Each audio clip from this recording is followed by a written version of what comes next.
MMU Main Street Media, Utah. Looking forward to being with you for the next 2 hours. We have two guests today, and I'm going to be introducing our first guest here momentarily. But first, want to just share with you all, as many of you know, I am Talk with Jon, or the host of Talk with Jon. I'm Jon. Kind of funny how that works. I'm going to be with you for the next 2 hours, and I'm going to introduce both my guests. First guest is going to be Michael Letts of Invest USA. Then the next guest is going to be Joel Skousen of the World Affairs Brief. So, first, let's get this show off to a proper. KMMU, Main Street Media, Utah. You can go to our website, which is mainstreetmediautah.com, or you can go to our Twitter page, which is @MediaUtah, and there you can find a number of the shows that we've done. Also, you can go to our YouTube and Rumble accounts and find those as well. All right, let's let me give out the show mantra and show prayer. Let's start with the show prayer. I hope my show is a gift back to my forefathers, the founding fathers, and may it be an acceptable token to the our Father above. Then the show mantra is, where there is liberty, there is the Spirit of Christ. Where the Spirit of Christ is, there will be liberty. And the greater the Spirit of Christ, the greater liberty will be. Now, let's bring on my guest for the first hour. It is Michael Letts of Invest USA. Now, let me kind of give a little bit deeper of an intro. I'm going right to his Twitter Twitter page, or I guess you'd call it a Twitter page. It's almost like a Facebook page, but not quite. He's a Christian. So he's Christian, father, founder, president, and CEO of Invest USA, a nonprofit organization providing thousands of bulletproof vests for law enforcement officers and also first responders. Now, kind of funny thing about that is really cool thing is he and his organization has given out over 17,000 bullet resistant and bulletproof vests. So looking forward to having you on for the next hour with us, Michael. Thank you so much for joining us. It's my privilege, Jon. It's always an honor to be with you. Thank you for the opportunity, and thank you for telling me what it says. I don't ever get to read it. I have staff to put all that kind of stuff up, and I have no idea what to say about me. Well, she does a great job of it. Let me hit the audience and you with what I hope our topics are going to be today. I attempted to send that, and I'm like, I think I sent that over, and maybe I didn't. Maybe I just have it unsent. Did it happen to go to you by any chance? I didn't see it, Jon. You didn't see it. So shame on me for not sending that. Let's see. Yes, it is. Wonder what happened. Well, good thing I texted you also the topics that I wanted to cover, so I have those. Let's do this. Let's start out with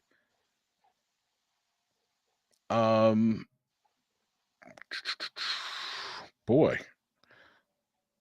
Okay, so here are the topics that I wanted to cover with you. The DC bomber. I wanted to cover the Venezuela situation. Also wanted to cover the Minnesota Somali fraud that's happened. These are just a few of the things that I think I wanted to start with. What would you like to start with? I'm ready to jump into anyone. Your call. Flip a coin, Jon. Okay, then let's do this. Let's go to the DC bomber situation. Okay, so not originally, there's a number of FBI whistleblowers that have come out and said that it was a female who is now working for the CIA who happened to live really close to, and I believe the Blaze also did reporting on this and put it out that said that it was a female, I believe, was it Capitol Police or DC Police that she worked for? Capitol Police. And she has just left Capitol Police now. She's just gotten a new job with the CIA. Yes, I kind of find that interesting. So, so this was as of 3 weeks ago. This was the narrative. Now, also another thing that had been done is they had used AI to do gait analysis and body type analysis of this individual. Something that I heard today on another show, or no, excuse me, I believe it was either Sunday or Monday. They did on another show. They did analysis of just the body frame, longer for the height, longer than average arm length, and now, frankly, I'm going to say this. I couldn't tell from the video necessarily to me that it was really clear that it was a female. Just the video that I saw, I don't have the ability to, I'm not great at doing the analysis, but I was like, from the very beginning, I was like, this could be a male, this could be a female. I could see it either way. I originally thought, I probably some white guy. When I first heard about it, I'm like, this is probably, they're going to probably pin this on some white Republican, right? That was involved with January 6th. Okay. So fast forward to last week, right at the end of the week, we're told that the pipe bomber, hey, after 3+ years of looking into this, we finally figured out that shock of all shocks, actually, I have 4 years of searching into this now, almost hitting 5, right? Yes. Shock of all shocks, it happened. We found the suspect like less than 3 weeks after the Blaze puts it out that it's a female, and it happens to be a black man who lives at home with his parents. And the parents are saying there's no way this guy could have done it. This individual happens to be autistic, and they said that individual, the reason why he did it is because he claims that he didn't believe in the narrative that Trump lost. So let's start there. What should we? So my question to you initially was going to be, who do we believe? Who's telling the truth on this? Definitely not what you're hearing now. And here's the thing. Let's look at the facts. You had first of all, these are questions for our listeners. You have a pipe bomb in 2 locations. You have a pipe bomb actually at the DNC, where the vice president-elect is making an appearance, okay? The pipe bomb is there at the same time. You have a pipe bomb at the RNC, where perhaps you don't have the president or the vice president making an appearance, but you have that possibility of the vice president making an appearance. Plus, you have a lot of key administrative personnel and potential cabinet members that are making appearances there. You had this the day before, January 6th. So the first question is, what are you trying to establish? What's the motive? What are you trying to prove? Second thing is, once it happens and it's discovered, it seems like your purpose, your motive behind it must have already panned out or not worked out, because the story is quickly dropped. The Capitol Police and the FBI, both, take a quick look at it, develop a file, do some initial analysis. That's the last you hear of it. Covered up, gone. Then you have the new administration come in 4 years later. They were looking at some cold cases, this being one of them. They pull it, take a look, and say, look, this is interesting. Just on a little bit of information in this cold file, because it wasn't a completed file. Gives us all kind of leads and venues to pursue a further investigation. Wonder why it wasn't done 4 years ago. Another valid question. So then once you've had those 2 issues, why was it not done 4 years ago? They begin to pursue it, and they come up with a lone pipe bomber, Brian, and no clear motive other than they're just attributing to him that he thought the election was stolen. No clear direction of whether he was Republican, MAGA supporter, or Democrat, etc. And basically, they want you to say, "Okay, we found out. We're going to figure out how to sentence him later. The story's over." But what they have not done is there are so many other tentacles to this. You say, what other tentacles would there be? Well, first of all, from Brian's background, I doubt very seriously, even with assistance from the internet, he could have built those pipe bombs. They were somewhat sophisticated. Second of all, they were never activated. Question becomes why. Thirdly, what other assistance or what other resources did he have in completing this? Fourthly, we do have substantiated knowledge that the Capitol Police knew. Why was that not pursued? So then the final thing is you begin to add the pieces together. There's obviously more than one element here. How come we're not being told about the additional elements? How come we're not trying to piece together all the tentacles that are out there? And why are we so quick? Kind of seems like the same thing with the Butler case with President Trump's attempted assassination. Kind of like, okay, we're getting pressure to solve it. We're going to pin it on John. That's it. No other questions. We're moving on. We've already got the suspect. Worry about sentencing him and trying him later. But this case is closed. Let's move it on to the next thing. The fact of the matter is that's far from the truth. There are more questions that have been raised now than there were before we got the information that we have.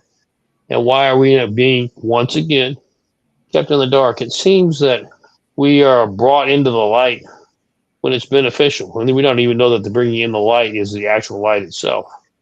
But it seems like somebody is pulling narratives, somebody is pulling texts that they want us to know about and hiding the rest when it's appropriate for them to do so.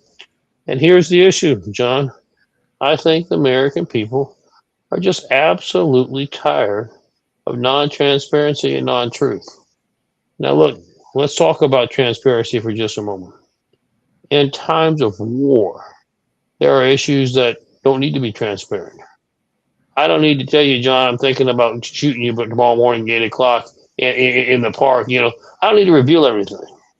But we do need to be transparent enough to say, you know, there's a real situation here, and we're going to do further investigation and further work, and we will keep you informed and let it be known as soon as we can, make it so that the information will not harm an investigation or won't thorn something we're fixing to do. And I don't see that. What I see happening, we've gotten very good in government by using the tagline, under investigation, I can't comment. Notice we don't ever give you even if it's a general timetable, be under investigation, we should have it completed a week, a month, a year. We don't give you anything. It's under investigation. Leaves it wide open for us. If you come back to me in a year, not still under investigation, we're not going to tell you anything.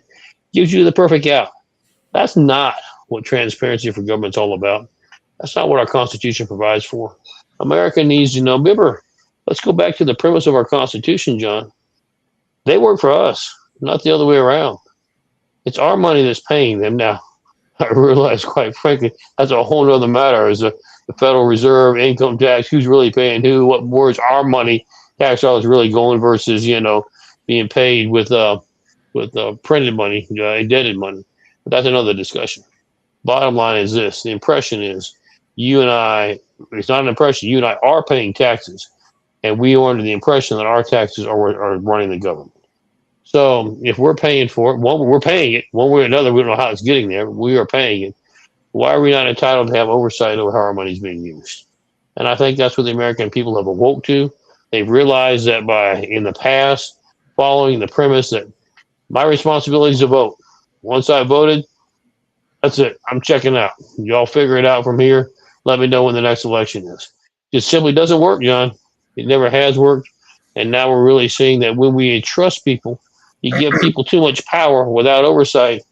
Unfortunately, they usually use it against you. All right, there's two other pieces of information that I want to check with you on that I've heard from other shows and other resources that I've had, and I wanted to see if any of these still may be true. Supposedly, one of the pipe bombs, according to a couple FBI people, said these look like FBI training devices. Very much so. which gets back to the question that I just raised.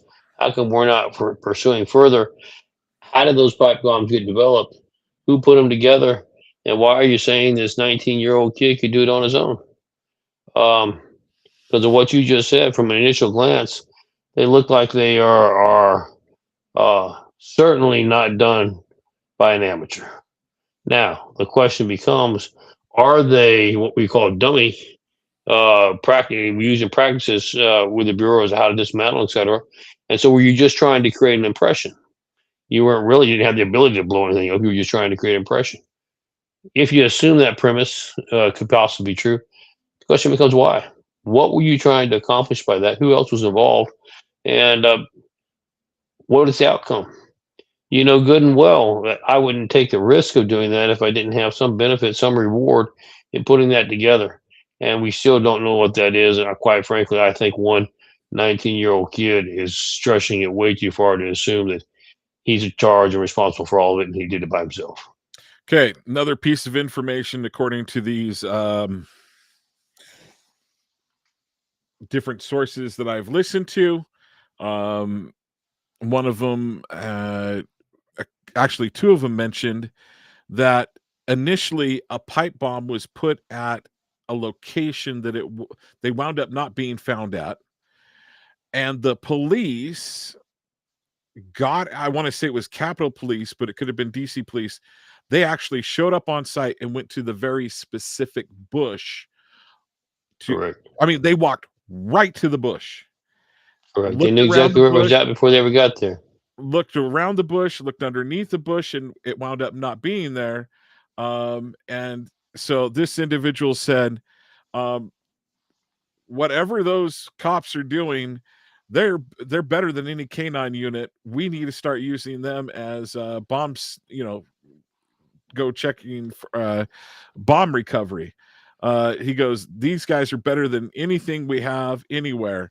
Um, Basically mentioning the point that, could this have been they were going off of very either like a picture of a bush, or they were going after a very specific, they had the um exact location on a device, the exact Well, let's just longitude and say latitude. this, John. They had some great intel. Yeah, And do you think that this young kid had the inside connections to be able to put together an intel package and spread it to where it needed to be? If he did, obviously that just proves something. He wasn't doing it by himself. Could he have true. created the intel package on his own and hit the send button? How would he know who to send it to? How would he know who to trust uh, to accomplish their end objective? And again, what was their end objective? This sat around cold case for 5 years, John. Obviously, it wasn't a concern. And now that whistleblowers are coming out and saying, hey, we found a file, cold file, and there's an awful lot of information in here that didn't take a rocket scientist to track it down, put all the pieces together, finish building the puzzle, and now we have what we have. And so there's some concern. Now they're coming back out. Now that it's out there, there's concern about what it means, what it says. Now they're quickly scrambling. Oh well, there's a nothing there, nothing there, And my question would be why. I'm going to say this. When supposedly the Blaze did, now they did take this story down, if I understand correctly. The Blaze has taken down the story. But they went as far as naming the individual who was inside the Capitol Police. But Alex Jones has reported that he knew the name of that Capitol Police officer a year after January 6th, after the bomb was placed. And he's like, I didn't have enough people that were willing to give to back me on it. So the bottom line is, I go, who do we trust? Who do we believe? Do we believe the Blaze who took it down? Or do we believe but ran with the story initially, or do we believe the federal government? here's the problem. Here's the problem. I know who I believe, and it's not the federal government. Let me I was be going to clear. say, John, if anybody believes the federal government, they've got a bigger problem than you and I can solve. And then, but the problem is with what just has happened. Lawsuits can happen, and I'm going to mention Mike Lindell running for governor, folks. That's pretty cool in Minnesota. But Mike Lindell and Alex Jones and Donald Trump, all three of them had lawsuits where, because so the prosecution asked for discovery, they didn't have it to give, so therefore they didn't give it. Then the judge finds them in default and says they're guilty. There is no trial on the evidence at hand. They're not allowed to put forth any evidence. And then it just goes to trial to say, okay, how guilty are they? How much are we going to charge them? That's what I'm afraid would happen if the Blaze was ever to go to court with this. They would never be allowed to bring all the evidence to court. And so we would have another, what was it? It wasn't James. Was it James Comey that the time ran out on? Yeah, Comey and Letitia James. Both of their cases got tossed out. I'm like, what's going to happen is if they try it in a Virginia or DC court, I guarantee it will never see the light of day, and they won't have any ability to prove what really happened. That's my big concern with this, and a number of Need to other get a grand jury in Florida somewhere. Yes, we do. It's kind of hard to stretch to make the facts applicable in Florida, but I'm sure there's a venue in there somewhere. Okay, let's. I was able to find the email that I had. Let me go over these topics real again. So we covered the DC bombing. I'm going to go over 5 other topics. Venezuela, what do you think the timeline is for that? The left is going after Hexstead. Minnesota Somali fraud. Is Ilhan Omar and Tim Walz involved in that? Yes. And I'm going to say other Democrats. Then J6 yes. Fed surrection. Who are we going to see anything more on that from, like, there's we know that there were over 200 government undercover, we're going to call them undercover people. That's not the technical term the government would use, but they had over 200 people, assets. And then on top of that, there's been a few people that have reported that they saw active duty special forces there in the crowds as well, because, like, somebody had a bodyguard who used to be in special forces and said, hey, and they were in the special forces unit and they saw Jimbo from a same type of unit and said, Jimbo, what are you doing here? You're active duty right now, aren't you? And then the last thing that I want to hit is the Charlotte stabbing by the illegal who was deported, I believe, twice. Right. So stabbed on another commuter train in Charlotte. So here's the problem when we don't take care of these guys, and the stabbings and so forth happen. People just believe I can get away with anything. I currently believe in that now all over the country, and that's why And it we have seems big to be issues. like that they can. All right. So of those topics, what do you want to cover next? Well, let's jump into Venezuela real quick. It seems to be very applicable at the moment. Let's do a little quick background so people understand the pertinency of Venezuela. Venezuela, in fact, this is coming from their own president. We have intel sources that verify everything I'm fixing to tell you. But Maduro's been around for a while. He cooperated with the Biden administration to bring in not only their criminals and to send them to our country, but to send over Tren de Agueda at the request of the Biden administration. Let me jump Get in. that. You said sources. One of the sources is like his former intelligence guy, right? That is correct. Okay. That is correct.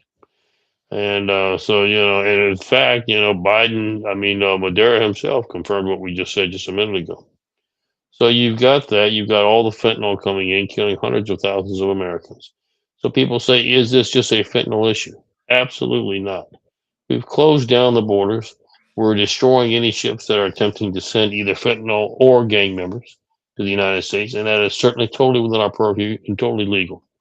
But there's a bigger concern here, folks. Yeah, according to Madera and their intelligence agencies and ours. So this is vetted. This is confirmed. This is not hearsay. The Chinese government, among others, have put together voter machines that we have been using for some time all across this country and across the world. Their center of operations has been in Venezuela. Madera himself has said that they have helped sway elections in 72 countries, including the United States, repeatedly. So they have, we're talking about election integrity. We're fixing to provide election integrity. We're fixing to take out a major disruptive source to our elections. Now, that's only half of it. What should be the other half? Of course, we should go back to just paper ballots, voter ID, among other things. This is a key component. It's a component we have to take care of if we're going to have election integrity in the years to come. So there's that. There's also the minerals. And we know that not only do they have oil, they have lithium, they have all kind of key mineral deposits that are vital to military production. Okay, and they're in the Western Hemisphere. Now, you remember the Monroe Doctrine? We always operate in this country that we would protect the Western Hemisphere. And what is happening now on the world stage is China's running out of those minerals. Are hard to come by. So is Russia. So they're attempting to expand their influence into the Western Hemisphere. We know that. We're not going to allow them to do that. We are going to, of course, they're cozying up with Madera. They have been for years. And now they're offering military assistance. They're trying to prepare Madera to help stymie a U.S. invasion. We are prepared now. We have everything in place. We have General Kane in Puerto Rico ready to command this, goes Raising Cane. That's why he was nicknamed Raising Cane, because he knows how to get victory very quickly. We have our best battle groups, Navy battle groups, Gerald Ford and others, position ready to go. We did a mock landing in Puerto Rico 2 days ago with amphibious landings. We have everything in place. Somebody says, so are we fixing to land before I can get off the air? Let me tell you what is still at stake and where we're at, just so that you'll have all the information. A lot of this is not known, not publicized in the mainstream media. We have notified Russia to remove all of its personnel. Russia complied. Now, our intelligence. I want to say you said that last week. That's You correct. told us last week that they were pulling their people out. Now, our intelligence sources confirm that they're not being totally truthful with us. There are still Russian advisors on the ground in Venezuela. Now, hey, we gave you the chance. It's going to put us in a little awkward situation, but we're not going to let that deter us. China, however, is another matter. Our intelligence sources just hours ago show China unloading military amphibious vehicles, tanks, things like that, onto Venezuela, and they're moving them across the lands into strategic locations. So China is, are they going to provide the personnel to man those outfits, or are they expecting Venezuelans to do it? Don't know yet. Here's what I would advise China, in case they might be listening to you, John. You never can tell. You're making a big mistake, boys. If you think just a military armament is going to keep us, deter us from coming, you're sadly mistaken. We have we control the skies, we control the air, and even though you are using some Russian anti-aircraft defensive mechanisms, we know how to get around that, and we can take it all out. And trust me, we are prepared to do so. But you say, so are we going to move this afternoon? There is one other element in here. There is, unbeknownst, the mainstream media is certainly not going to report this. There is a groundswell, even among the military, of a coup d'etat. And their leaders have already been identified, and they are positioning themselves now. Meaning Venezuelan military. Yes, Venezuelan military. Doing a coup d'etat. Because I'm like, they were trying to accomplish that on some level here in the Oh, they United still are, States, and we'll weren't they? talk about that. They Okay. still are, but this is for Venezuela, and so the question becomes: do we pull the trigger right this second? We don't want to pull the trigger a little prematurely if they are going to accomplish some things on their own, just with some backing, perhaps aerial backing or some other things along those lines, strike force backing, and we don't need to have as big of an involvement. That appears to be where it's headed. We will know that shortly, but I will respect what the president is doing. We're going to be prepared to land in the next 15 minutes, but we're going to stand by and see if this thing takes hold the way it appears that it is doing right now. And if it does, we're going to let them go at it and free their own Okay. country. So how long would you, if you were sitting down in front of the president right now and the president said, Michael Letts, how long do I give him before we send in our troops to do this? I think this president is smart enough, John, and now we're getting into things that I wouldn't reveal that would be classified. But this president's smart enough to say, John, I'm just not going to take your words. I need some action. Give me your timeline. Show me what you're doing. What are the last few phases you need to feel comfortable to move on it? What date you're going to move? That's a drop date for us. If no disrespect, but if you can't seem to pull yourself together by then, we'll do it ourselves. So you think there's that timeline in place? I think it's already in place. I think we're marching very quickly on it. And I don't think, let me put it to you this way. I don't think there's much left on that fuse. Could you see a scenario where we continue to push that timeline back? Obviously, I guess that would take that, in theory, that being, I'm guessing that would take Venezuelan military start taking actions that we can actually view, see. Correct. What happens to Maduro? There has two things. He has made overtures to other countries for asylum, which they have been received. So he can either leave or he can face the music from the U.S. government. One of the two.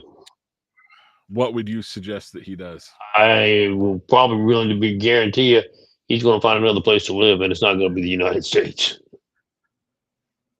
Do you think the United States should allow him to go in and get asylum in another country and just be like, okay, we're going to wash our hands of it. We're not going to try to seek any recourse on him? I think that depends on the evidence that we get afterwards. You say, well, what do you mean by that? If there are more and more evidence found that he's done more and more detriment to the United States, we've been responsible for more and more deaths, been more and more responsible for subversion and treason against the United States. You have to, let's just be very frank on your show. CIA is very good about taking out problematic people across the world. We've done it many times before, and certainly we could do it again. Okay. Let's see. What do you want to hit next? The left going after Hexstead, Minnesota. Let's talk about that, because we'll tie into what you had just said. Was I talking about insurrection in the United States, or was I talking about in Venezuela? Well, that's what's going on in Venezuela. What's going on in the United States? We're in a full-scale war now between good versus evil. They want to do everything they can to destroy this country and to bring about a coup d'etat here in America. How have they been doing up to this point? Well, we know for a fact. This is not hearsay. We have all the evidence and the documentation that Tulsi has gathered as being the director of the DNI, which oversees all the intelligence agencies, that she has culminated and released not just to the president, to the DOJ, and to the general public. They want to see it. That we know that there has been an attempt, for years, but especially under the Obama administration, to subvert the election of President Trump on the first term to maintain control.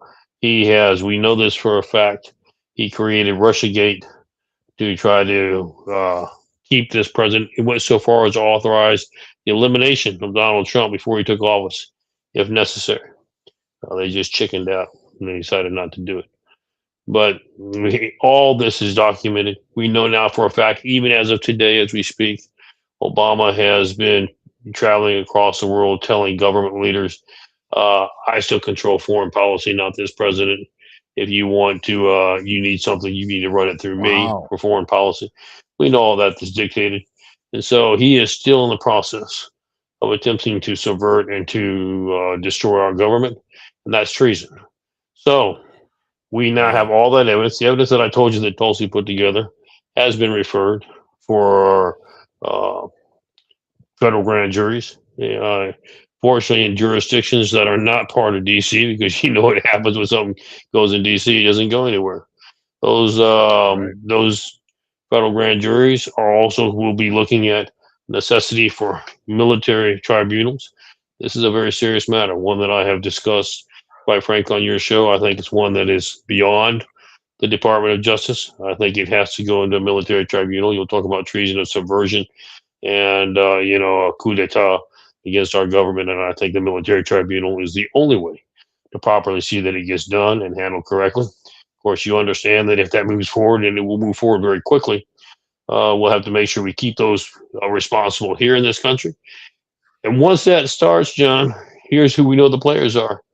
We know that Joe Biden was in on these meetings.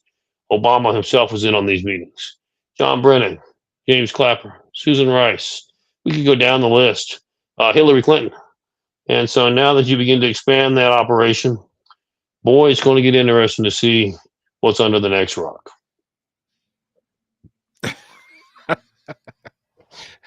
Yeah, it very well. I will. Here is. I'm going to share a concern that I have, Michael, and I've shared it with you before. Here's my big concern: is I'm I'm I'm concerned that we've hit a point where there is so much evil, secret society, me cover your back, and it involves. I think we see very strong evidence of judges. Judges are throwing out, and then on top of that, we just have people on the left that aren't willing to hold their own people to fire. I think that if someone actually commits a wrong here in the right, most likely they will get a fair trial, even in a red state. I have zero confidence of that, of being a legislator, or any big cabinet official, or especially elected people. I don't see that happening on the left. If they're media darlings, or someone that's perceived to be on the left, definitely anti-Trump, definitely anti-Republican, my guess is they're willing, the whole society is willing to protect them. And I'm going to say it involves, secret societies, but not so secret. And so, okay, John, well, where are you going with that? I'm really concerned that this becomes a tit for tat here going forward. Well, and quite I frankly, think I think that you have a point, John. the media is going to play this as tit for tat. I don't think it's tit for tat, but they're going to play it. And then once the Republicans get it, I mean, because we've already seen what happened back in Trump's first term, and after he was out of office, you think they just let him be? No, they took him to court. They gave him a fraudulent case where some woman that can't name the day, can't name the month, she thinks she knows the year, and then she goes on with Cooper on CNN, and she said she was raped or molested, and she goes on with Cooper, and she goes, well, I think the American public thinks that rape is sexy. Yeah. And I mean, you remember how She proved her uncomfortable? craziness. Do you remember? I mean, Cooper. Cooper's never been that. Alexander Cooper has never been that uncomfortable on set, in front of the camera. He's never been that uncomfortable. He couldn't get out of that segment. She goes, I think you're sexy. I'm like, come on. I'm like, and how do you know that Alexander Cooper isn't gay. Come on, I mean, that was Anderson Cooper, obvious. we know he is. Everybody, So I mean, he we publicly know admitted it. he has admitted it. He's Yes. admitted it. He's gay. I'm like, so why are you hitting on him? So to me, it just goes to show how crazy that woman is. And if she's that crazy, there is no way in this world that she has any level of believability. No. So what I'm getting at is I don't think we're going to find this. I'm afraid that we're going to get into a tit for tat, and it's like we're toast. Well, and I've had a lot of people. Let me be fair on both sides, because I've had a lot of people that have criticized me, and I don't mind taking the criticism. I've had what I call establishment Republicans that said, "Look, you're being divisive. Is all you need to do, because remember the words I said on your show. We're not doing enough to hold people accountable. You're being too pushy. That we've done some positive things. We just need to talk about the positive things that we've done and let nature take its course. If there's accountability, there is. If there's not, so be it." My response has been very clear. I think the American people have had that line for generations and are just not going to accept it anymore. Either we January, have accountability or we don't have a nation. and I'm going to bring in January 6th. We're kind of getting short on time. I'm going to bring in January 6th on that. The clock's about to run out. We're about at the point where whatever happened on January 6th, people will Statute of no limitations longer. runs out Yeah. less than 30 days. Do you think we're going to see any indictments? I believe, and this is why they hate me so much, if we go to military tribunals, no question. If you decide to keep it through the judicial process, you're going to have a lot of difficulty with that. Okay. All right, let's get to. I want to hit before you go. I want to hit the illegal who was deported twice, that did the stabbing on the train in Charlotte. And then I also want to hit, and I want to save the most time that we have remaining for what's happening with Minnesota, the Somali fraud. To me, it's Somali Muslim fraud in Minnesota in a Democrat area. My guess is it's not just there that it's happening, but that's I'm like, why are we bringing this out now? Why are we trying to get rid of Tim Waltz? Are we trying to get rid of Omar? Yeah, I mean, yes, they certainly are part of the overall factor, but they are not the driving force. What is the driving force is, you remember we said that this is an all-out war to bring about an instability, to destroy the government, through an insurrection, through a coup d'etat, and to destabilize our government. We know now that, I remember I told you that it used to be, I would tell you there was 100, 110 sleeper cells in this country. There are over 1,000 now, John. 1,000 sleeper cells in this country.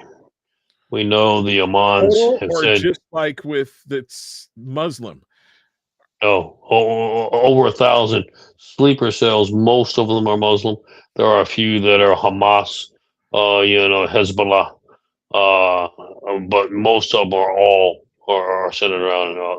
So is this excluding the Chinese? Excluding the Chinese. So now you can add even more. And excluding the like people that came in from Venezuela and other Latin America. Yes, that is okay. correct. So we're talking just within like Muslims, and I'm going to say Hamas, and those guys are I'm going to lump them in with the rest of the Muslims as well. Or am I really wrong to do so?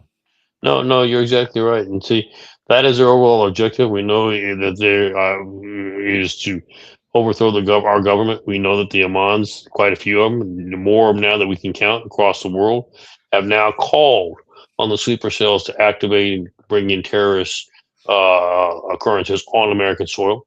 So we're fixing to face that. So you ask the question, we're trying to drive Tim Walz, or what are we trying to drive Omar? You'll see how this ties in with them. Yes, they need to go because they're part of it. But the larger part is this. Here's what happened, folks. When they put together a plan to destabilize the government and to create insurrection insurgency. They had to get people to come in and do it. Most Americans at that time, even if you had a difference with their policy, you loved the country. So we began to open borders. We began to, if that didn't work, we brought them in by the hundreds of thousands. In Afghanistan, we brought in 168,000 under an Afghan program. We never vetted any of them for anything. Somalia, we brought in over 100,000. Now, they were smart enough under Obama with Somalians. They put them all in the same spot in Minnesota. So what did they figure out how to do? They figured out how to beat the system. They're using the system, politics. They banded together. Now, you remember, the president can't grant you citizenship. He can grant you a visa to come in and give you protected status while you're working your way through, but he can't give you citizenship. So on the 100,000 Somalis that we're talking about, the vast majority of them are here are probably already on expired visas, 1HBs and others that are probably already expired. Vast majority of them should already be deported. Many of them are in Dearborn, Michigan, but they're here illegally because their visas are probably already expired. But that having been said, they learned how to work the system. They banded together. They voted, which you remember was illegal. You can't vote if you're not an American citizen. They did it anyway. They put the right people in, Tim Walz, in Minnesota, et cetera. Joe Biden, on the federal level, that would ignore those rulings and allow them to vote. They elected their own congressmen. They elected their own sheriffs. They elected their own DAs, et cetera. And then with a congressman like Omar, she's one of them. They figured out how do you make this work? You got to have money. Well, what programs are right for fraud? Well, gee, Medicare is one of them. You have some loopholes. We can establish medical offices on vacant property and submit payments back to Medicaid. And with the right call from a congressman's office, we can get those pushed through the channel. And they literally have taken 70 million, who's probably more like the last projection, John, is 8 billion, perhaps even higher. Okay. I had heard 6 billion a couple days ago by Steve Miller. It's 8 billion now. Now it's 8 billion. This is nuts. And you say, well, how do they pull it off? They work with the governor, with Tim Walz. You say, why would a governor support that? Hold on. Let's you and I be frank.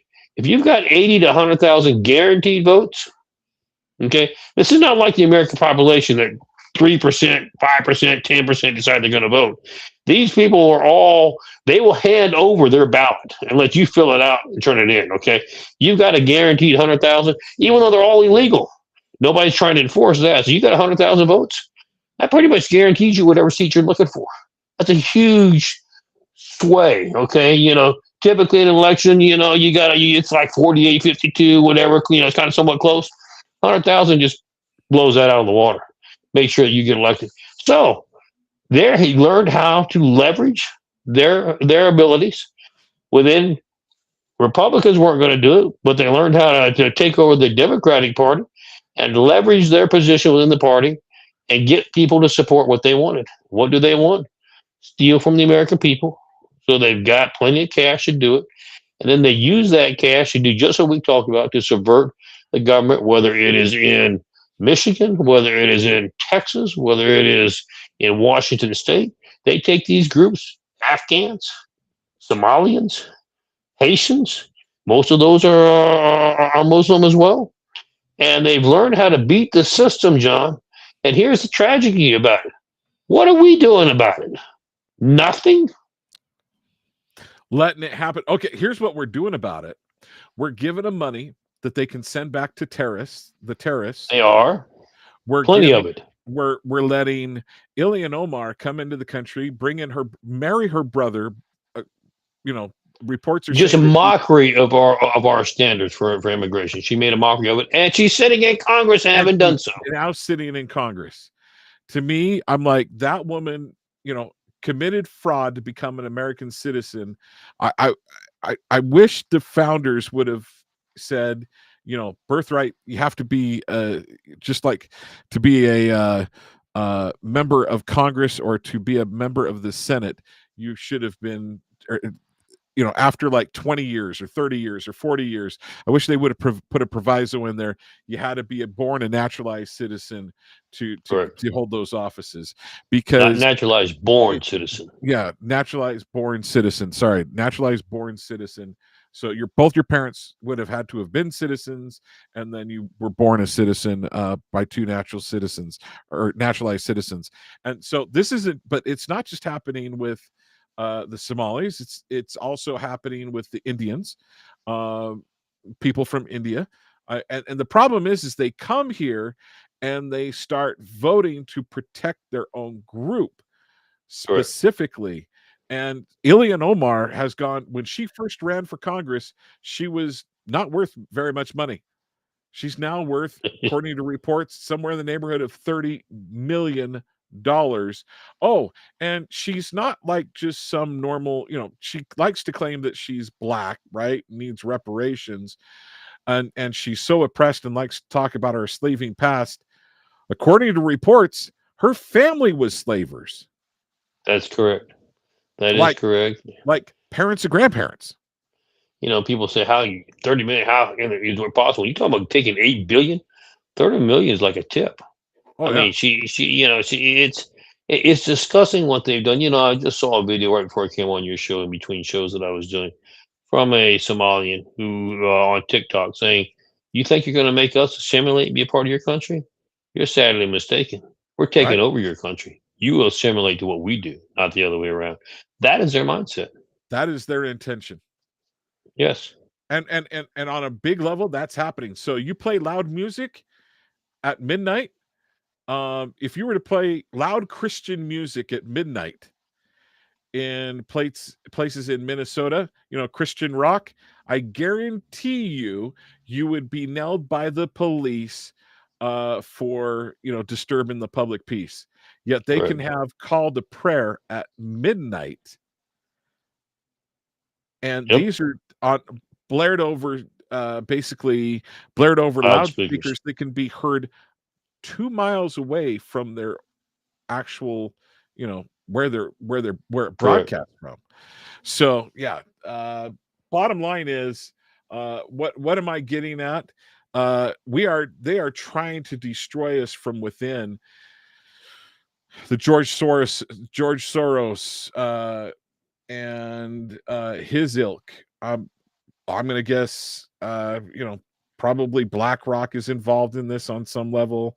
Klaus Schwab, Bill Gates, probably, I look at this and I go, America is being destroyed from within. That's what happened to Israel before they were wiped out in 600 BC. It's what happened. It happens time and time again. You're destroyed from within, and the thing is, we're a Christian country. I wish we've done a very good job of convincing people on the left.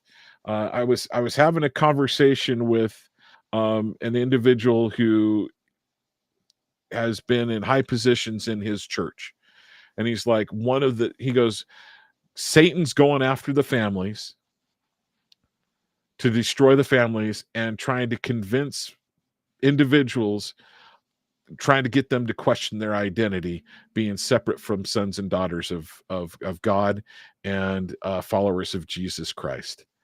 And it's not just their sexual identity; it's their whole identity. Correct. And so, folks, I'm going to go back to, I believe it's Second Chronicles chapter 7 verse 7:14. 14. You know, we need to keep that in mind. And what is that scripture? If you'll bear with me for just a second, I should have had it up already, I just but give it to you, John. It says, "If my people, which are called by my name, will humble themselves, pray, seek my face, and turn from their wicked ways, then will I hear from heaven. I will forgive their sins, and I will heal their land." so humble yourself, pray, seek the face of the Lord, meaning look to him and look to his ways. Turn from so seek him, then turn from your wicked ways. It's Correct. interesting how it's not turn from your wicked ways and then seek my face. Why is that important? Why is it important that it's that way? Because guess what? It's hard to give up wicked ways, but if you Right. turn to him, it makes it easier. And then when you turn from your wicked ways, I will hear from heaven, I will forgive their sin, and I will heal their land. and I'm going to say that starts in the heart with the individual, so it will heal your heart as well. That's what needs to be done. So, folks, we're going to be having Joel Skousen of the World Affairs Brief come in any moment. My guess is in the next few minutes, and if he doesn't come in the next few minutes, I'm going to keep Michael on for a few more minutes until he joins us. I may have to give him a phone call, Joel. That is, I've had to do that a few times, but the point I want to make is us Christians have done a very poor job. And I'm going to put a lot of blame on women right now. Men bear blame because we're supposed to be leaders within our own house. In fact, I was that spiritual, the guy he's had been in the church, been a minister, been a pastor, basically the equivalent. He's like, men, you need a lead. He goes, we don't have enough men leading their family to prayer. We don't have enough of them leading to read scriptures. That's what we need to do. And then if we'll do that, we have a chance. So I'm going to say your prayers. Tell your family, pray for God's forgiveness of your sins. I'm going to so pray for forgiveness of sin. Tell God you love him. Then say, forgive me of my sins. And then what can I do to help my family better? And then tell your family you love them. And be a good citizen. But Christians, we've got to stand up and say, no, we are not a Muslim nation. We're not any other nation. Our founders founded us to be a Christian nation. Speaking of, we're here with a minister. What are your thoughts on that? How far am I off the mark? No, great advice, John. And quite frankly, we need to understand this, that this evil that we are fighting is greater than anything that's ever occurred in history before. And we cannot win this battle. The battle must be the Lord's. But the Lord does expect us to do this. Scripture is very clear. He expects us to be faithful. That means you can't just say, okay, I voted now, I'm not going to do anything else. Your freedom isn't free. Freedom is costly, and you must be willing to pay the price. And this is what I have said on occasions before. I know that people disagree. Hey, aren't you being a little harsh? Aren't we trying to move too fast? Folks, we have one shot. Once we lose this last battle, we will lose the war, and we will never get the chance to do it again. I'd rather err on the side of being firm and standing committed to righteousness than to try to be passive and say, oh, well, that may be a little bit offensive. Let's kind of hold back on that a little bit and wait and see what else happens. You won't get another chance. So make sure, as John said, first and foremost, your heart's right. You're following God's commandments first, because God leads this battle. If we lead it on our own, we're already doomed. God leads the battle for righteousness. We're merely his soldiers and his warriors. We lead our families the way we have our communication with God. So make sure that our relationship is right with him. We're leading our families in that way. Let your family start seeing the leadership again. Men, it's time you become a man again. Stand up for what we believe in. Be willing to fight for what's necessary. And let's restore America by God's grace to her moral principles. That's where it needs to be.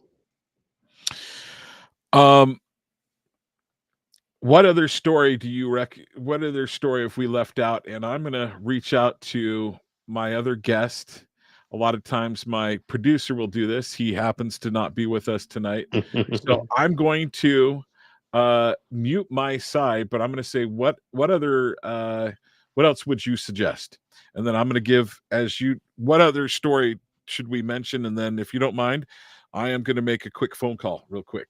I'll be glad to handle the conversation till you come back on, John, but thank you for that opportunity. To those that are listening, a lot is happening in our country. Actually, seen that you do a show. Would you please tell our audience how they can catch that show? We have the Michael Lett Show. It's live. In fact, what's interesting, if you go to, this is what I'm told, since it's all over the country, if you just dial pound 250, which is on your phone, your cell phone especially, and say, when the prompt comes on, say, find my podcast. It will then ask you which podcast. Say the Michael Lett Show. and it will bring up all the shows that we do all across the country. Deliver them right to your phone. You can listen to anyone you want to at any point in time. The message is always the same, folks. Our forefathers spilt blood, gave the ultimate sacrifice to make us free, to give us a nation that we could worship God first and foremost in our own way and stand for values and principles. That nation is on the threshold of being exterminated, and we've allowed it by those that have come in to overtake us and overthrow us from within. So stand united together and be warriors for righteousness as we prepare in the upcoming days ahead. And I believe the next year is going to be a huge battle across our country for months ahead. Make sure you stand for righteousness. Thank you, John. I don't know whether your guest is here yet or not, but I'm assuming that he's on the way. He said he'd be joining us in a minute or two. So yes, he'll be Okay, coming well, on you soon. just tell me when I have to hush up, and I'll I'll ride off into the sun. But until that point, I think there were a couple other things we were talking about that we didn't get to, right? The other one was the or the not Chicago, the Charlotte stabbing of the illegal immigrant You, who was you were kicked bringing out of that the up. country twice. That's correct. And you know, I mean, that's the second time in Charlotte where you saw it kill the poor young girl who was here from Ukraine on the first stabbing. Same train, same area. It just goes to show you, and what is happening in Charlotte. Let's talk about it real quickly while we're waiting on the guest here. You know, Charlotte is doing the same thing that you see going across the country.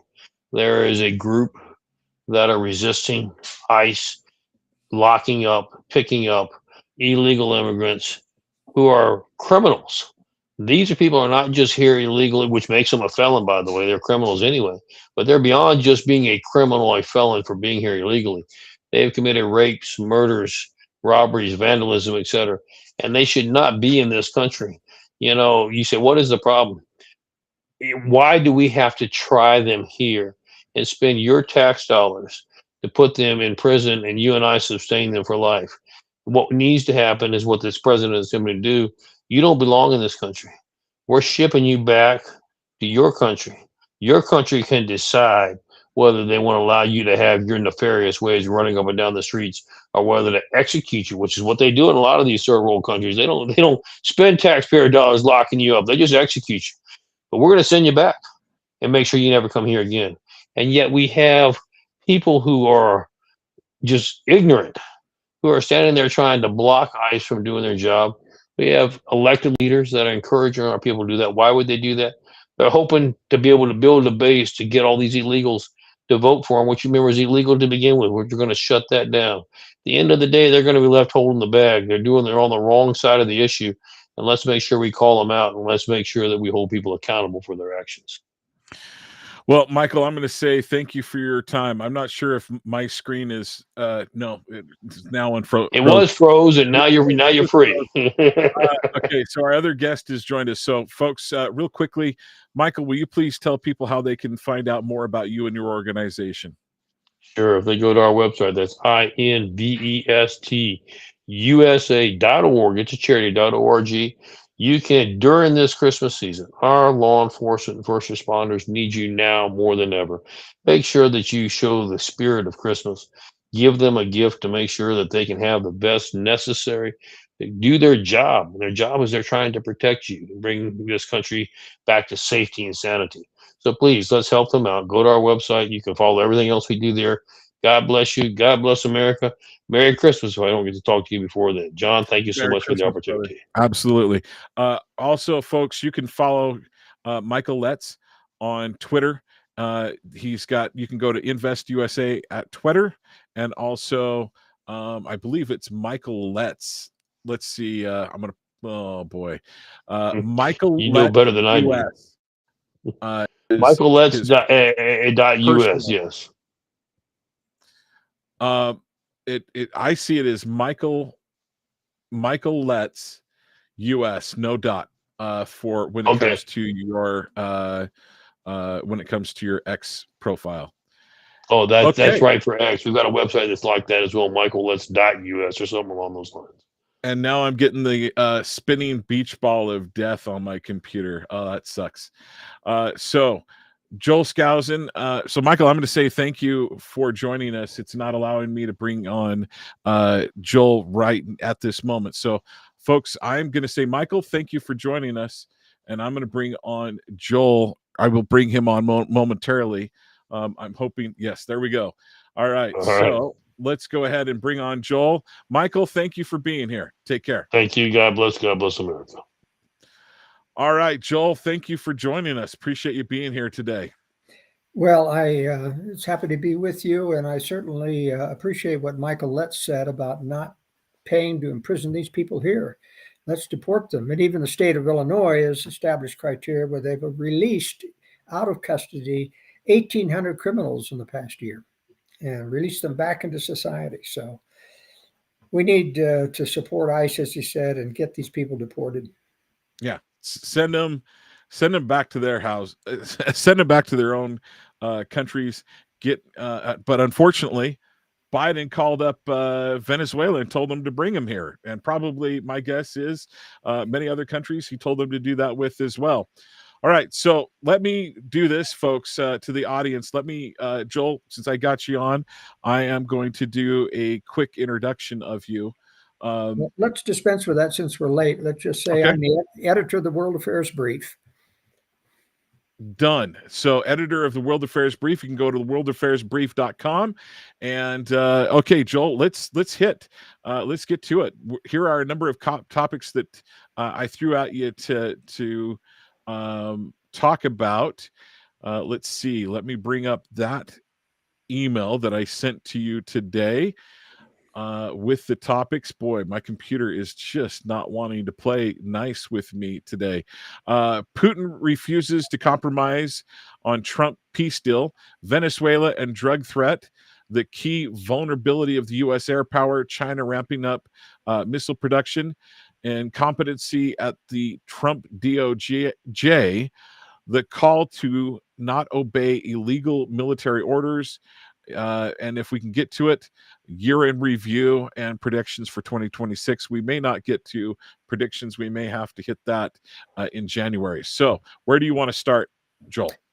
Well, let's start with the disastrous foreign policy of Donald Trump, where he basically negotiated away the life of Ukraine and gave everything Russia wanted, including all the territory that they've conquered, including additional territory that they haven't yet conquered is going to be gifted to Russia. And this is a major problem. Of course, Zelensky refused to accept that, as well as the EU.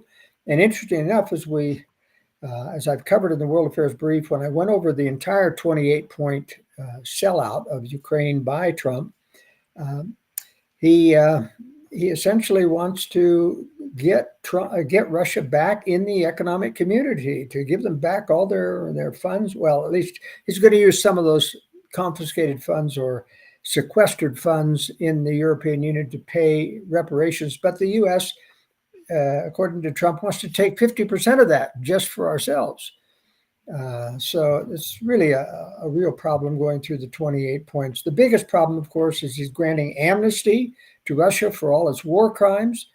And they have been many. They have been, of course, the bombing and shelling of cities, literally leveled every city in the Donbass, and taken tens of thousands of children from there and put them in homes in Russia to Russify them. And, we're talking about major civilian damage, hitting hospitals and the electrical grid, of course, and hitting civilian targets. So this is a real problem.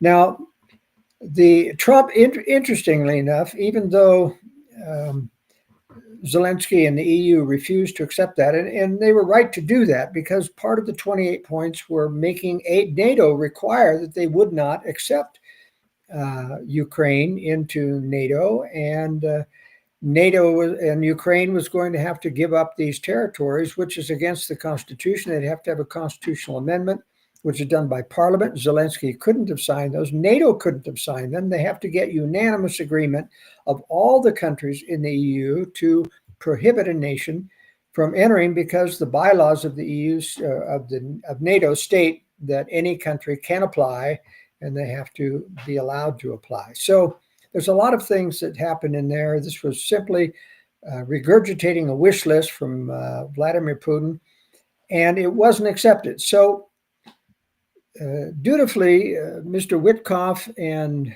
Jared Kushner, and I don't know what he was tagging along for. Kushner doesn't know anything about this war, but perhaps to assure Trump that, or assure Putin that Trump was still on his side. But it was interesting from the leaked conversations we have from the negotiations in Russia. They weren't any negotiation at all. It was basically Witkoff and Kushner showing up and saying, look, the EU isn't going to, would you accept a few compromises? And when he said, absolutely not, you're not going to accept any compromises, it's either take it or leave it, then Witkoff proceeded to brief Putin's negotiators how to deal with the U.S. negotiators to get what they wanted. In other words, this wasn't a negotiation on behalf of Ukraine, on behalf of fairness, but it was a sellout of Donald Trump to the Russia position. And essentially, Donald Trump wants to reintegrate Russia into the European community again. He wants to rebuild all of the gas pipelines in Ukraine to continue to feed Europe, which basically allows Russia to sell oil and gas once again to the EU and make them more dependent. The basic problem here is that Trump simply does not understand that Russia is an existential enemy. Always has been, always will be, and he wants to reintegrate it into the world economy as if it isn't an enemy, as if it's a friend. So this is a disaster in foreign policy. And as explained in my State of the World speech last Friday in Salt Lake City, the problem with Trump is that he is an egomaniac. He literally has an ego that won't quit. He thinks he's the king of the world now. And he loves to suck up to people who are great and powerful people, even if they're communist. And of course, I've documented how the phony fellow Soviet Union, Russia is still communist, even though the Communist Party is still alive, but it controls the other parties in an underground scenario. And he still wants to play up to Xi Jinping. He's given them almost everything he wants for the tacit agreement for 1 year to provide him more rare earth minerals. But China basically got all of their Trump's tariff threats cut back to 10%. And he simply doesn't understand that we've got existential enemies out there because he wants to be friends with the powerful men of the world. He worships power. He worships fame. He worships wealth. If you want to get to him in the White House, you've got to be a millionaire or a billionaire. And he listens to those people. So this is a bad situation. Also, he's susceptible to people playing his ego. Well, yeah, especially from other countries. I mean, what did Putin do when he came to Alaska? He flattered him to death. What did Netanyahu do when he came to the Washington, D.C.? He flattered Donald Trump. I mean, that's all he talked about was what a great peacemaker, what a great president, how he saved the entire world. I mean, none of this is true, at least in the long term. Now, Donald Trump has done some good things, in shutting down DEI temporarily. But believe me, DEI is coming back with a vengeance after Donald Trump is gone. They have not gone away. They have not repented of their discriminatory policies and racial policies against whites. And they're coming back with a vengeance when Donald Trump is okay. gone. So do you mind if I challenge you just a little bit? How about this? That's what Satan wants. But the poll numbers are showing that the American public does not agree with the DEI mandates, and especially, the anti-trans and so forth stuff. So, but that doesn't make any difference, John, because the people in power, in corporations, in the universities, in the public schools, all believe in it, and they're the ones that are going to continue to push this and contaminate youth who go to public schools and universities, and play ball with universities. You look at the vaccine damage that's happened, and Trump has never repented, never said he's sorry for the Operation Warp Speed and all the damage to the vaccines. And believe me, the medical establishment is still pushing, including medical doctors who are members of Congress, senators, and House Reps, still pushing vaccines as if they are safe and effective. And there are no vaccines that are safe and effective. Okay. So to your point, I think probably the most important thing that you pointed out is the universities, the education, where do the people that get to the top of the universities come from? They come from the education departments. Most of them do. And those people totally buy into the DEI and to the transgender crap. And so they can continue to do it. They've only changed the names that they call it, but they're going to continue to pander that. And so to your point, I think that's maybe the best point that you pointed out is that the education system is still going to try to indoctrinate this into our youth, which wind up getting into business eventually and so forth. Yes. Okay, let's go to the next topic. What do you want to hit next? Venezuela, U.S. air power. Let's talk about Venezuela. Okay. Venezuela is allied with, is a communist, has communist leadership. Hugo Chavez was a communist, very good friends with the Cuban regime and with the Soviets, etc. And he falsified the election. He imprisoned the opposition, refused to let certain people in the opposition who were most popular to run against him. And so he continued to hold power. And Maduro has continued in the same vein. He has changed all of the military, starting with Hugo Chavez, purged the entire military out of anyone who's anti-communist. And so that the Venezuelan military is very, very pro-communist and very much a communist organization. And so they go after the opposition with a vengeance. So under the Monroe Doctrine, which is what Trump should be using in order to reestablish an anti-communist nations or series of nations here in the United States, is to declare that any communist country is not allowed to be allied with Russia or China. In fact, China has a very great presence in Venezuela, Panama. Yeah, I was going to bring that up. Brazil and Colombia too. And the Belt and Road they're doing, China's doing right into Venezuela. Right, and China controls both ends of the Panama Canal, and BlackRock, the globalist organization, tried to buy them out, and China refused. So China still controls the ports at either end of the Panama Canal, and they can shut it down to U.S. military traffic at some point. It's going to be a contested area. But in any case, he's not going after Venezuela for the right reasons. Even though he has talked about election corruption, which is true, the international community does not recognize Nicolás Maduro as the legitimate president of Venezuela, but they recognize Ms. Machado, who is the Nobel Prize winner for peace, which was more a political thing to support her, which surprises me from the Nobel Peace Prize. They usually give it to people like, Barack Obama and other globalist entities. But we have to remember that the globalists have now switched tunes. They used to be building up Russia and China ever since World War II. They have been giving them arms and technology. Even in the Nixon administration under Henry Kissinger as national security advisor, they gave Russia the miniature ball-bearing technology they needed to MIRV their missiles, meaning to have multiple warheads on their missiles. Before that time, they only had one warhead. We made them a major nuclear power. We gave them the plans to the nuclear weapons after World War II. We gave them the first shipment of enriched uranium so they could explode their first nuclear weapon by 1949. They didn't know how to enrich uranium, even though they had the plans.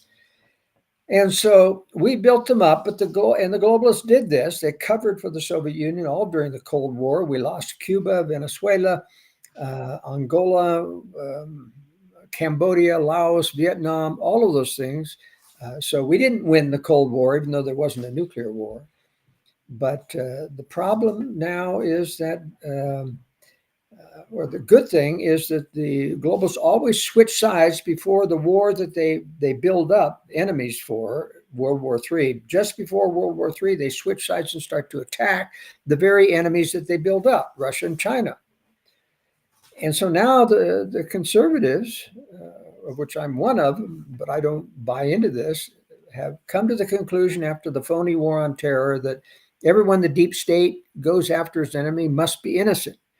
So the conservatives think Putin's a Christian. That is I actually think that's one of the things that concerns me the most in the conservative movement. We go, anybody that's against, anybody that's contrary to the perceived globalists, we like what they're doing.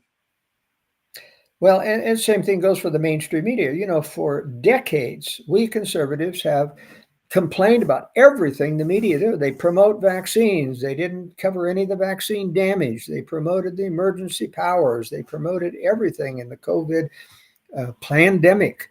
And they have soft pedaled Russia and China all throughout the time. The New York Times and some of their major globalist journalists covered for the invasion of Cuba, said that Castro was an anti-communist and was a nice guy. And they said the Sandinistas were not communist, and they were. So they even covered for Stalin's purge of 20 million Ukrainians in the famine that he created there. Went house to house with Soviet agents and took all the food, literally killed thousands. So when Putin told Tucker Carlson that the Russians and Ukrainians are blood brothers and, feel like they should be one family, he was lying. Western Ukrainians hate the Russians. They've never forgotten about the famine of 1932, which the New York Times covered up for. Well, also the Russians came through there and raped and pillaged, did unspeakable crimes to the Ukrainian people. Yeah. And that's one of the reasons why when the Germans came in, they were treated like heroes because they wanted to be free from Soviet communism in there. And that's why this pro-German, which turned into be a lot of pro-Nazis, took hold in Ukraine. But all of that has been purged. And one of the 28 points was that Donald Trump put down that no one in either country, Ukraine or Russia, is allowed to have Nazis in it. Well, the Nazis have already been purged out of Ukraine, but they haven't been purged out of Russia. Russia is plagued with a lot of Nazi skinheads, always protesting and doing violent acts in Russia. And so the only enforcement of anything on this is on Ukraine rather than Russia, who is the aggressor in this. Anything else? Let me talk a little bit about the drug boat thing and this please illegal orders. Now, as a military expert, I can tell you that Donald Trump is correct that the boats that they have been hitting are not fishermen. The fishermen who use small boats in Colombia and Venezuela can't afford even one small used outboard motor for a boat, let alone 4 Mercury 200 horsepower motors that cost anywhere between $16,000 to $18,000 a piece. You've got to be wealthy with drug money to be able to put 4 200 horsepower outboard motors in these fast boats that transit the international waters. Fishermen don't go in international waters unless they're in trawlers, which are slow and which have pick up tons of fish. These are not fishing boats. Now, there are speed boats, fast boats by the wealthy and the playboys, etc., but they're all painted wild colors of blues and reds and whites and other things. They are not utilitarian fast hull boats with. They don't have open holes either. They don't have open holes. That's right. None of them have open holes. That's right. So these are open hulls that carry a lot of cargo and anywhere from a crew of 4 to 10, depending on who they're transporting around it. Now, that said, I still believe that the U.S. doesn't have sufficient intelligence, only suspicions that these are drug boats by the type of boat that they're using. And while that may be correct, in order to avoid criticism, the government should be using their own riverine fast boats, which can using with helicopters to bring these boats to a stop and force them to submit to search. Now, the riverine boats are armed. They're metal boats. They can sustain automatic weapons fire from these boats. It would be dangerous. And helicopters can, of course, handily kill them if they fire back at them. It would be more time consuming, it would be more difficult, but certainly the Trump administration would avoid a lot of criticism from the Democrats if they would stop even one of these boats to search them and make sure that they are documenting how many drugs are on board. I would say they should stop at least every third or fourth one and document it. Then they can say, well, actually, so this is I've had a guest on and they've said, well, the reason why the Trump administration has such a high degree that these are drug boats is they follow them from the, where they dispense the cocaine, where they're making the cocaine, where they purify it, all the way to the ocean where they're loading it up in these boats and then sending it off. They're tracking them by satellite and by drone. You capture several of those and prove out that it's cocaine, and these guys obviously will probably have automatic weapons and so forth. That can be proved out, and then you can say, hey, we're tracking it all the way back. So you don't even necessarily, they could probably get away with sinking a few of those boats if they just did that with a number of them.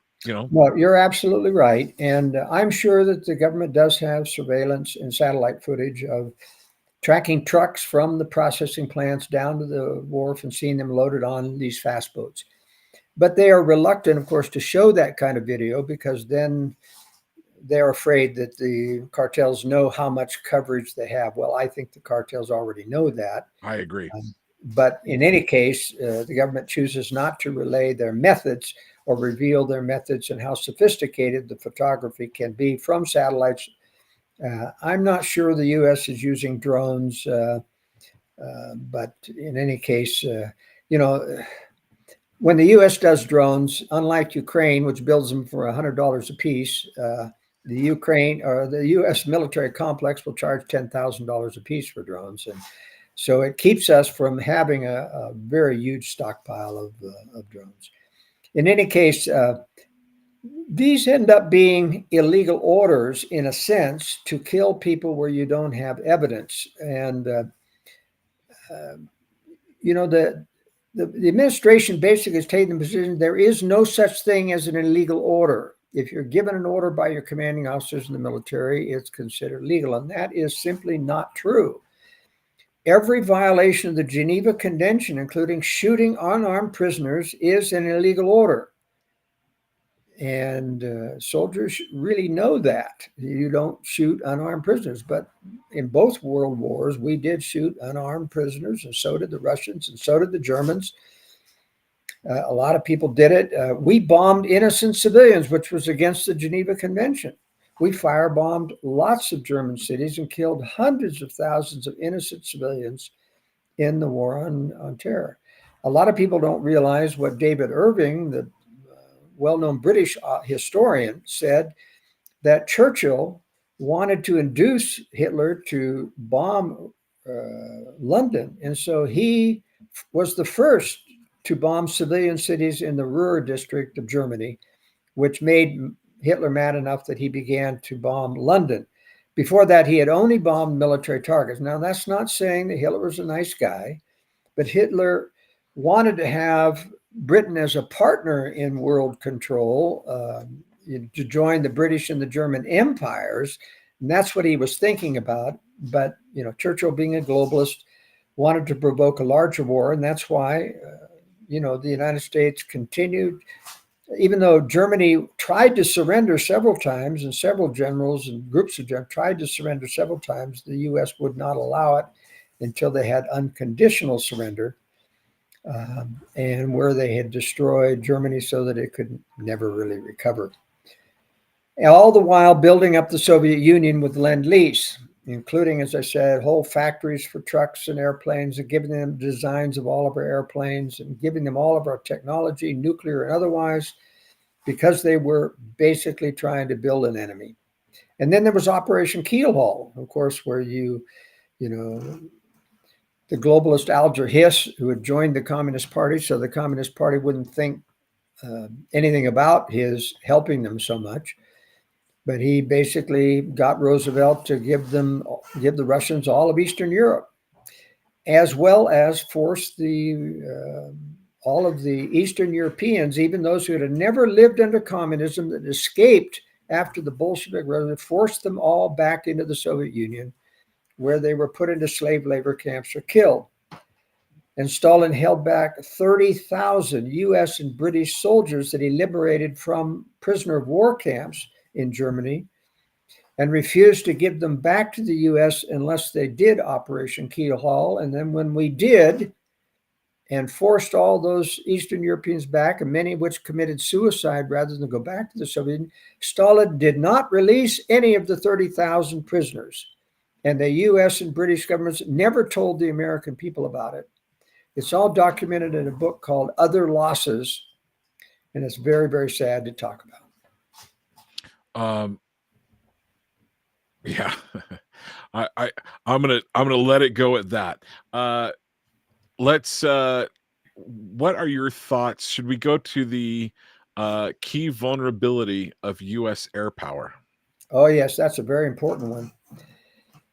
You know, the U.S. is preparing a lot of advanced technology, including a B-21 Raider bomber, as well as the B-47 or the F-47, the newest sixth-generation fighter, which can control multiple drones. F-35 is good, just excellent at controlling multiple aircraft and multiple targets, and doing combined arms, which no other country can do combined arms. China's getting up on that point where they can actually have fighters launch missiles at other fighters beyond visual range and then turn around and go away and let the AWACS controlling aircraft guide those missiles to their targets so that their fighters, you know, are not even put at risk. So they're getting very, very advanced in these things. But despite all of our high technology bombers and fighters, the problem that I've documented in this week's World Affairs Brief is that they're all out on open tarmacs in Air Force bases around the United States and Europe, or Guam, or Hawaii, or South Korea, or Europe. And none of those aircraft are protected. So it doesn't take many nuclear missiles to take out our entire advanced bomber and fighter force, every single one of them, as well as our Minuteman missile forces in silos. Although because they're in silos, it'll take approximately 2 to 3 warheads per silo in order to destroy them. So it uses up an awful lot of the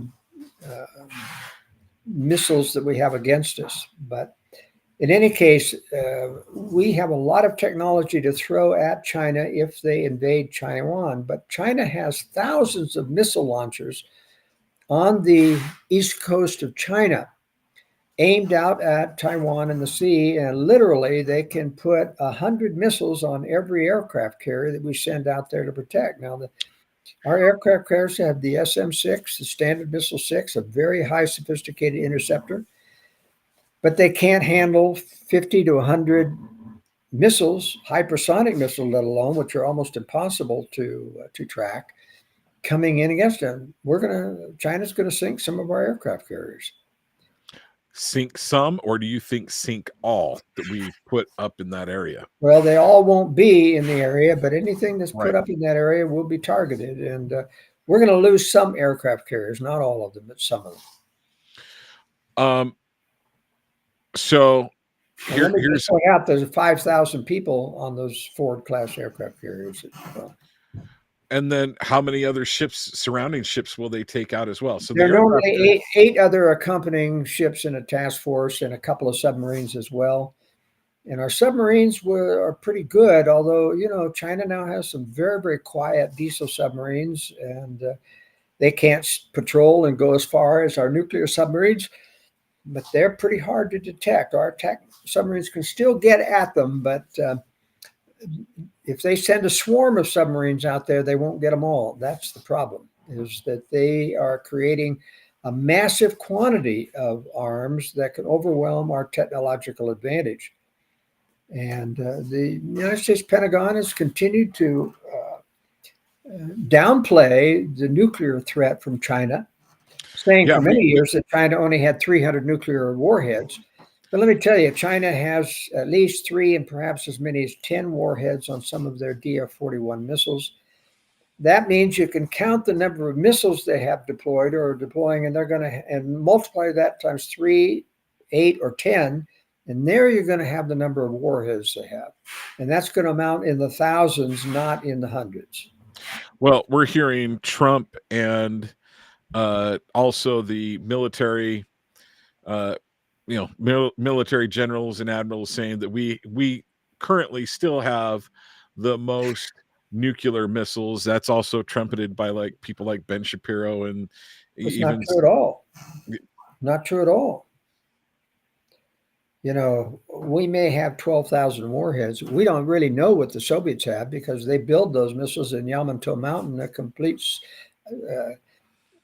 complex, a secret complex in the Ural Mountains, and we've never had an inspector inside.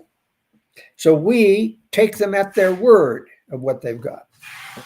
And something tells me that they are not going to tell us how many they actually have. They have no need to do it. That's right. Why would they reveal that stuff? There's no need to do it. Okay, so when it comes to air power, so what is the B? Did you say B-21 bomber? Right. How is that different than the B-2? Well, it's much more stealthy. It can carry a heavier load. It's just all around a better long-range aircraft than the B-2 bomber. There's an awful lot of technology that has come up and been applied to the B-21 that wasn't developed at the time of the B-2 as good as it is. And B-2, with 1 or 2 refuelings, can get all the way halfway across the world and come back then to Missouri to their Air Force bases. But they're out there on the tarmac, vulnerable to a nuclear strike. When is the B-21 supposed to come online? Tests are starting in Palmdale next year extensively. So probably within 2 years, they'll be deployed. Well, the other thing is, when you said that they're just sitting out there on the tarmac, I had pictures came to my mind of even drones, like what happened in Russia. They could just send drones. China could send drones, let alone now maybe and it's not like these Air Force bases are ever on high alert with defensive Gatling guns around to try to keep them away. That would be my suspicion. That is as high of a likelihood of happening as any. Any counter thoughts to what I just shared? No, drone warfare nothing compares to a nuclear missile with a hypersonic warhead. We just don't have interceptors that can hit a hypersonic maneuvering warhead. We just don't have it. And one of those warheads hitting an Air Force base is going to take out the entire Air Force base, every single plane, one of them. So while drones are a low-tech way, remember a lot of our Air Force bases are well inland, which is a long distance to fly a drone and do so stealthily. And unfortunately, the United States has let a lot of Chinese into the country who can go buy drones, and they bought land near every major Air Force base. They can put up metal buildings in there and build and house drones in there and then send them off against an Air Force base. So it's a very real threat. It doesn't move them around in shipping containers. Yeah, or move them around in shipping containers. No, we're a very open society and very vulnerable. And believe me, China is very smart about their attacks. They're going to attack. I can tell you it's a 100% sure thing. We're going to have war with Russia and China. Most likely before the end of the decade. Xi Jinping says he'll be ready to attack Taiwan in 2027. That's a couple of years, less than a year, a couple of years away, depending on the time of year that he does that. But we will try to intervene, even though the U.S. has kind of said, well, we're not sure, ever since Biden leaked out that we were going to. And I can tell you, I've got a grandson in the Marine Corps, and they are training to go after Taiwan, after China, if they attack Taiwan. And that will bring North Korea into the war. And they will attack our troops in South Korea, which brings us into the war against North Korea. And then that brings China into the war against us directly because they have an alliance with North Korea. So I think that's the highest likelihood of when there'll be a preemptive strike on the U.S. military, not cities, just the military, which is bad enough because a lot of those military targets are in major cities. But then they're going to attempt to blackmail the West into submission. So we're going to see. So you've talked about that the United States has secret weapons that they will bring out after that attack and possibly deploy. At least I think I remember you saying something to that effect. Any thoughts there? Well, I'm only supposing that because the globalists aren't stupid. They've signed PDD 60, which is still in force, which basically tells our missile forces that you're to absorb a nuclear first strike and then retaliate afterwards, which only leaves half of our submarines able to retaliate. None of the warheads are capable of hitting hardened targets. So that's a real serious thing. But I don't think the globalists would do such a stupid suicidal thing if they didn't have some way of retaliating and going to war after absorbing a nuclear first strike. And I think that means space-based interceptors, which can then, you see, if they blackmail after a strike on the military and say, now we're going to strike your cities if you don't give up and let us control the new world order. And the globalists won't do that. They'll fight. That's what they'll use as an excuse to get us into a militarized global government is if our military is decapitated, then they've got every excuse to say our only choice is now join in the global government. And it's like 9/11 or Pearl Harbor, no one will say nay. But they still got to be able to fight. And how do you fight if you've been nuked? Well, if you've got satellite-based interceptors that can hit further nuclear missiles in the apogee, meaning at the peak, before they release their hypersonic multiple warheads, then you can stop second strikes or third strikes. You stop all of them and give you time to rebuild under a global new world order and fight. Now, with that said, because I think there'll be an EMP strike, either simultaneous with the first strike on the military or in response to our refusal of their blackmail, then they hit the cities with EMP. Remember, the Russians and China don't want to destroy the economies completely or the infrastructure. They want to basically control it after war. But I'm not sure we're going to recover. I'm not sure we have the moral fortitude. I'm not sure we have the moral righteousness to deserve the blessings of God in this defense. It's just a questionable situation. And I think we are in the end times, sometime before the second coming. And that means Satan's got to basically have control over the whole earth, almost the whole earth, before that time, which triggers the second coming. So I think we're reaching perilous times and people need to prepare. I'm going to pivot here a little bit. What are your thoughts on, I believe it's the General Washington's vision at Valley Forge? Any thoughts there? And then also I'm going to throw in, LDS vision, prophet vision that somewhat matches that as well. Any thoughts there? Well, obviously the provenance of that vision of George Washington is questionable. So, right. It was recorded by a colonel, not by George Washington's hand himself. And if I remember correctly. So much of LDS prophecy comes from questionable sources like the White Horse prophecy, for example, which was claimed to have recorded by two men 70 years after Joseph Smith died. And, with too much detail to remember 70 years afterwards. I think they basically compiled all their ideas about prophecy that they'd heard from sundry sources and then attributed it all to Joseph Smith. And, of course, there's the dreams and vision movement, which basically has a lot of people getting dreams and visions all about preparedness, last days, and terrible times. But almost all of the dreams and visions with time frames or predicting specific events have turned out not to be true. which means that you have Satan planting false ideas that are attractive to people who want to believe in certain time frames. So I kind of leave prophecy alone. I try to watch what's really there. I don't need prophecy to tell me that Russia and China are preparing for World War III and that there's going to be a huge tribulation upon us all if the lights go out for over a year and if we have our military struck with nuclear weapons. The interesting thing about all of the people working overtime on deciphering coded biblical prophecies, trying to find out a timeline, is I keep telling them, what good does it do you to know a specific timeline? You should be prepared right now because it could come any day. Are you saying that when you pick 2027 or 2029 or 2035 that you don't have to prepare until the year before?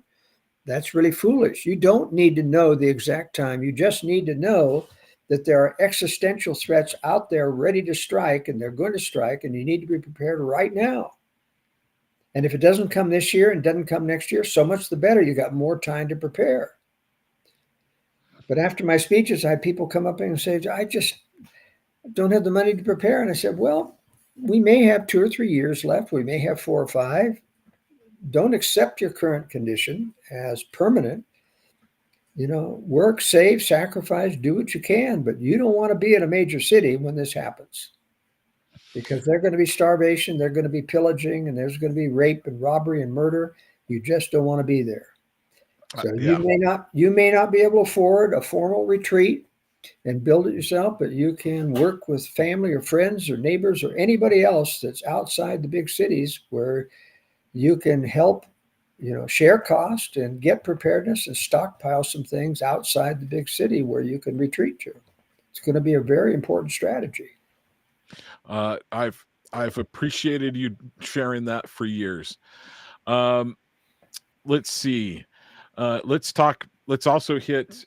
So there's 2 other topics that I want to, and maybe we don't get to these. Incompetence at the Trump DOJ, if you want to touch on that real briefly, and then the call to not obey illegal military orders. I don't know if you want to hit those 2 and then maybe do a year in review.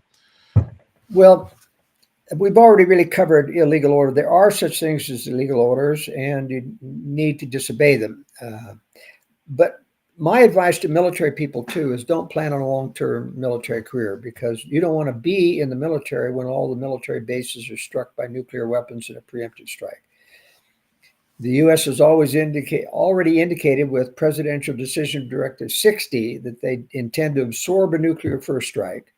That means they do not intend to warn or protect. Now, this is still secret. And in fact, very few people know about it. They wouldn't know about it were it not for my warning about it. I'm the only one who warned about it for many, many years. And now there's several people that have picked up on it and are talking about it now. And I'm grateful for that. But, the military still practices launch on warning. That's because current military people are not being told about PDD 60. But I'll tell you, when that nuclear suitcase gets activated and Donald Trump or any other president decides to launch nuclear weapons, it's got to go to 3 or 4 other stages before it gets to the actual nuclear launch facilities. And at any one of those stages, the globalists who are in the military can stop it and keep it from going through. So the president... General Milley's phone call to China is coming to my mind. Yeah. As you say that. Yeah. In any case, there are illegal orders. People need to be prepared to get out of the military. If they're in the military, the government will not protect you. And Donald Trump is simply ignorant of all this. So he can't protect you even if he wanted to.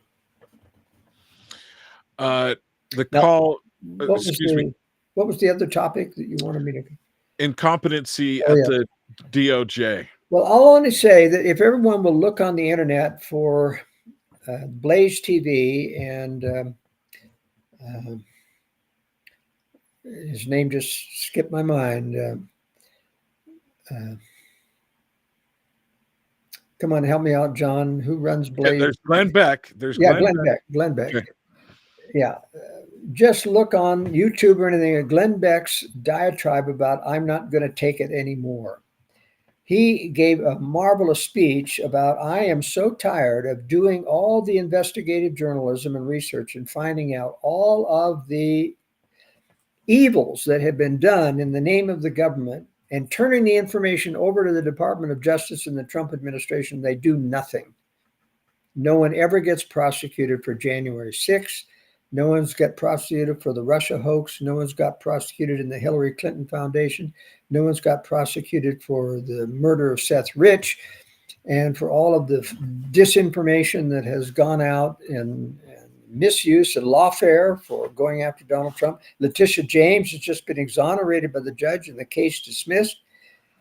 He's really fed up, and it's a marvelous speech. You want to look that up. That's how I feel about the it's not incompetence.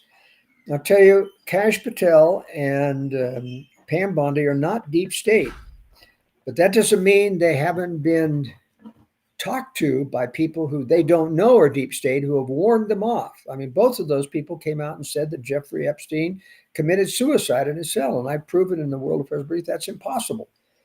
The person who designed the cell, there was nothing, literally nothing to hang yourself on. You can't do it.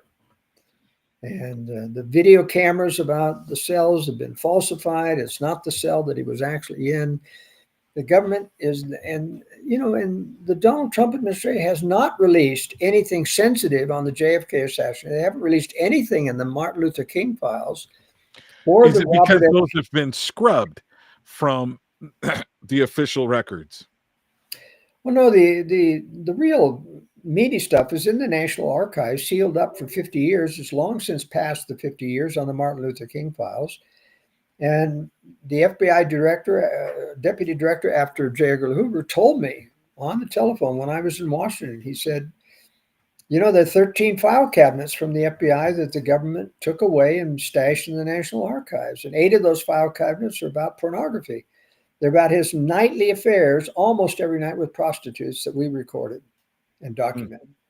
And including at his Nobel Prize ceremony, he was having an orgy, including at the Memphis motel where he was killed the following morning. He and his staff were having an orgy. And the other file cabinets are full of his communist connections with the Communist Party. So that's why the Martin Luther King files have never been released, and they won't be released. So Trump is incompetent about releasing these files. He's been told, for example, by former deep state FBI director what was incriminating about government in the JFK files, and he said you can't release that or it would destroy the country. And Judge Napolitano asked Trump, well, what did he tell you? And Trump says, I can't tell you, it's classified. Well, now he's president. He could tell us, but he isn't telling us. Well, I don't think it would destroy the country.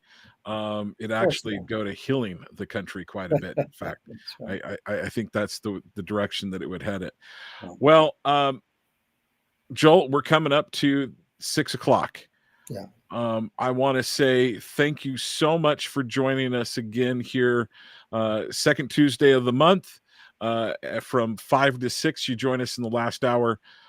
I am truly grateful for you joining us today. Would you tell our audience how they can go about getting in touch with you, finding and signing up for you? Not just getting a free copy, but signing up as I have done with the World Affairs Brief.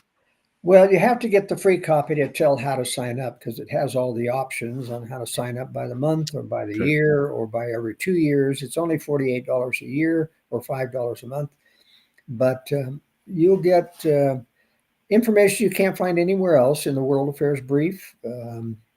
My specialty is understanding the deep state, what's really deep state and what's just holdovers in the Democrats and trying to thwart Donald Trump. There's a big difference. I understand the globalist conspiracy going back to the very beginning, and you get that perspective in the World Affairs Brief. But basically, it's a commentary on every major news story every week. Come to your inbox Friday. You have to have an email address to get the brief, or you can get it online if the email gets blocked, and they often do because of censorship. But that's at worldaffairsbrief.com. And my books and other interviews are at joelskousen.com, but you can get there from worldaffairsbrief.com. Are you going to be covering what's happening in Minnesota with the whole Somali mess? Well, I've covered the welfare fraud already. Yeah. Okay. Well, I want to say thank you for joining us once again. Joel, I'm going to let you go. Have a wonderful Merry Christmas to you and your family. Thank you very much, John, and the same to you. Take care. All right, folks. That was Joel Skousen. We want to say thank you to him for joining us. We appreciate him being here pretty much, well, so far monthly, and grateful to him. So thank you to him. I want to say thank you to you, audience, for joining us. And please share, like, and subscribe to Main Street Media Utah. You can go to our website at mainstreetmedia.com or kmmu.org. And then from there, you can hit the links that take you to our X account, also to YouTube and to Rumble. Please share those. Share the, great show today. A lot of information, great information. Some of it you're going to hear somewhere else, and some that you're not. But two individuals that have proven over the years to be pretty good with what they have to share, like in the high 90s of what I would say in the high 90s with accuracy rates. So, folks, this has been Talk with John. I hope you have a wonderful week. We'll catch you next Tuesday. I'm just looking at my calendar. There's a good chance that I won't do a show on the 23rd. Definitely, I'm not going to do one on the 30th. So I will be out of town for work for the 30th. So, folks, this has been Talk with John. Thank you for joining me. And thank you, KMMU. Appreciate you. And we'll catch you next week.